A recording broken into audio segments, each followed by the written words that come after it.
Jésus-Christ, vrai Dieu, vrai homme. Une personne, deux natures. Le Fils unique, le Fils de Dieu, deuxième personne de la Sainte Trinité, à la fois homme, à la fois Dieu.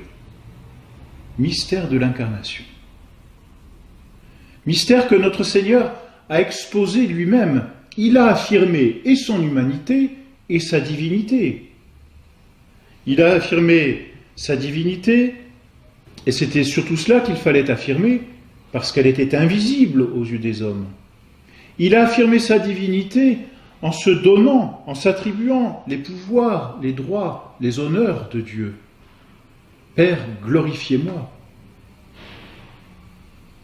Il a affirmé sa divinité en se déclarant Dieu aux apôtres, et même au peuple, et même à Ponce Pilate. Mais il a aussi prouvé sa divinité. Oui, notre Seigneur Jésus-Christ ne s'est pas contenté simplement d'affirmer et de dire. Pour engendrer la foi auprès de ses apôtres et de ses contemporains, il a prouvé qu'il était Dieu. Il l'a prouvé par ses miracles, par ses prophéties, et aussi par la facilité avec laquelle il faisait les miracles. Dans l'Ancien Testament, par exemple, la résurrection, les quelques résurrections de morts que l'on peut lire dans le récit de l'Ancien Testament sont toujours, on peut dire, laborieuses. Notre Seigneur, lui, fait des miracles sans aucun labeur, sans aucune peine. Parce que notre Seigneur est Dieu. Lorsqu'il ressuscite Lazare, Lazare sort de ce tombeau, et c'est tout. Lorsqu'il ressuscite la jeune fille morte, il n'a qu'à la toucher. Je te l'ordonne, lève-toi. Et ainsi pour tous les autres miracles. Et on voit même cette femme hémorroïs s'approcher et toucher le manteau de notre Seigneur Jésus-Christ. Parce qu'une vertu, dit l'Écriture, émanait de lui. C'est sa divinité. Il n'a même pas besoin de se retourner, il n'a même pas besoin de parler. Il pouvait faire des miracles ainsi parce qu'il était Dieu. Donc il l'a prouvé par ses miracles. Bien sûr, le plus grand des miracles étant sa propre résurrection. Nul ne peut se ressusciter s'il n'est Dieu. Et notre Seigneur s'est ressuscité. Il a prouvé aussi sa divinité par la sainteté de sa vie. Sainteté de sa vie qu'il a montrée à tous ceux qui vivaient à ses côtés, et particulièrement ses apôtres qui ont témoigné de la sainteté de sa vie. Il a aussi prouvé sa divinité par la sainteté de sa doctrine, et la pureté même de sa doctrine. Et si l'on relit même l'Évangile, non seulement la pureté de cette doctrine, mais la simplicité avec laquelle il l'expose. Or cela, c'est bien propre à Dieu. Dieu est simple, nous l'avions dit.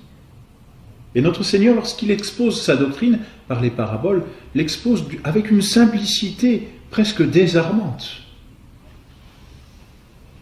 Et puis il a prouvé sa divinité par l'institution et la conservation de l'Église à travers le temps. Il est donc vrai Dieu, mais il est aussi vrai homme. Et le dogme nous oblige à tenir que notre Seigneur Jésus-Christ, qui était vrai Dieu, était aussi vrai homme. S'il était vrai homme, cela veut dire qu'il avait un vrai corps et une véritable âme, tout comme les hommes. Notre Seigneur avait un corps de chair, et non pas simplement l'apparence d'un corps. Et le Verbe s'est fait chair, dit l'Écriture. Voici que nous montons à Jérusalem, où le Fils de l'homme sera livré et mis à mort. Et puis même après sa résurrection, lorsqu'il rencontre ses apôtres, il leur dit « Touchez-moi et considérez qu'un esprit n'a ni chair ni os, comme vous voyez que j'en ai. » Notre Seigneur donc a manifesté qu'il avait un véritable corps. Et s'il n'avait pas un véritable corps, il n'aurait pas pu souffrir. Et donc il n'aurait pas pu nous racheter. Tout n'eût été que mensonge et illusion. Et nous l'avons vu, et nous l'avons touché. C'est ce que dit Saint Jean. Bien sûr, lorsque je dis le Christ avait, il a toujours. Mais j'entends là notre Seigneur dans le temps où il vivait sur terre. C'est la raison pour laquelle j'emploie ce passé. Mais notre Seigneur a toujours un corps. Depuis qu'il l'a eu, depuis qu'il s'est donné ce corps, il continue de l'assumer. Et donc ce mystère de l'incarnation est un mystère qui perdure aujourd'hui. Notre Seigneur est toujours vrai Dieu, notre Seigneur est toujours vrai homme.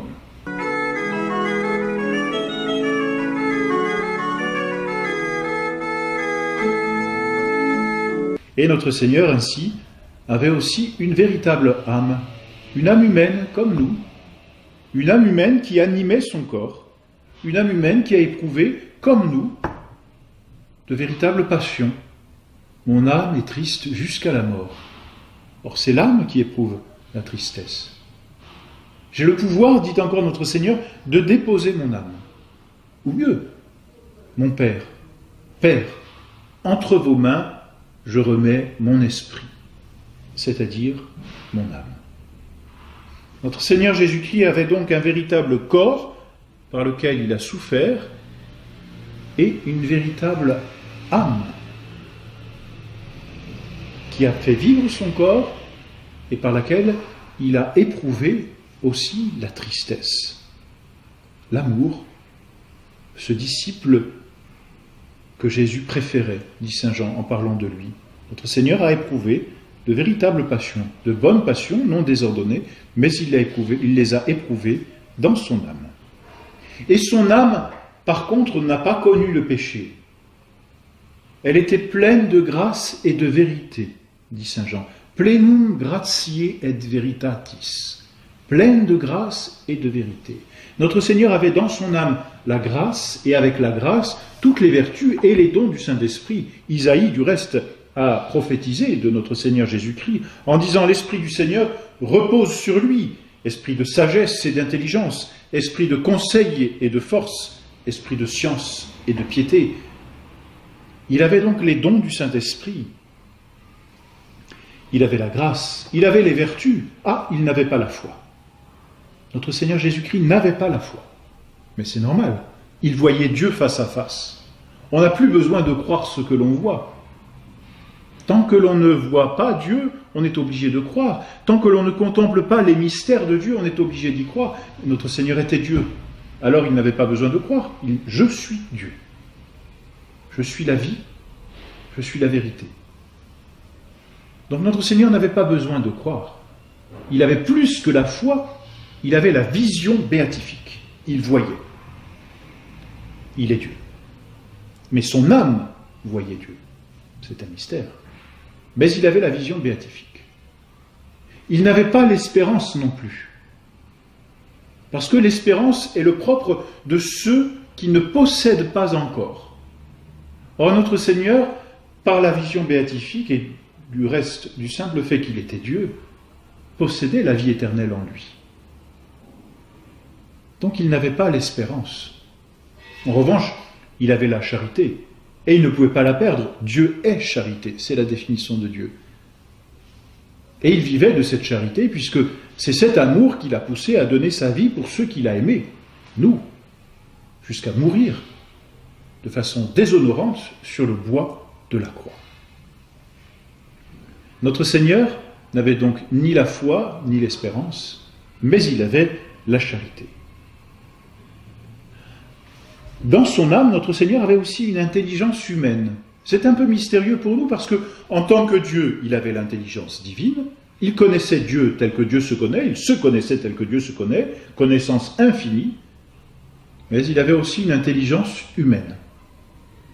Intelligence humaine par laquelle il connaissait, dans la vision béatifique, telle que notre âme pourra connaître au ciel, dans laquelle il a eu des idées infuses, et par laquelle il avait voulu aussi apprendre à connaître. C'est mystérieux. Notre Seigneur a voulu apprendre à connaître par son intelligence humaine ce qu'il savait déjà par son intelligence divine.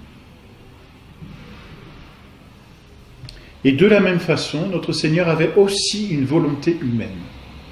Volonté divine parce qu'il était Dieu, volonté humaine parce qu'il était homme. Et toute âme humaine a une volonté humaine.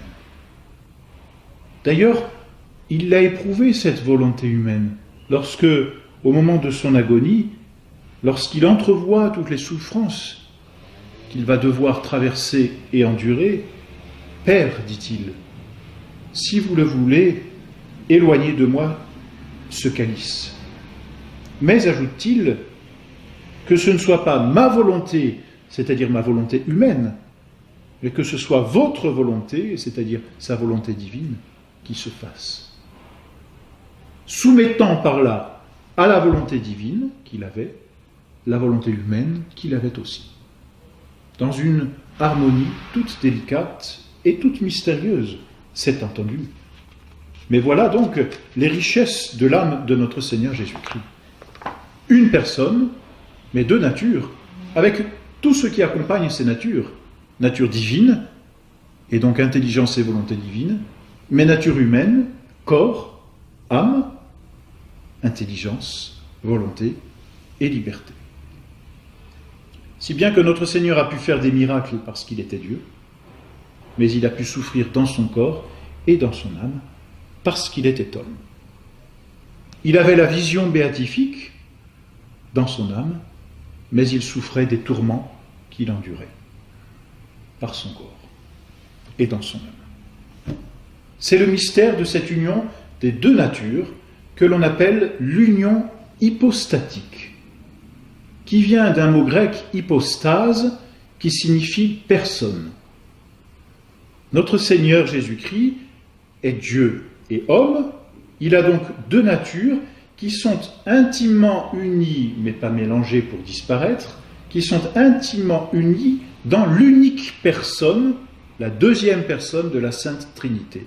C'est ce que l'on appelle l'union hypostatique, union de deux natures, nature divine et nature humaine, dans une seule personne, la personne divine, qui est la deuxième personne de la Sainte Trinité.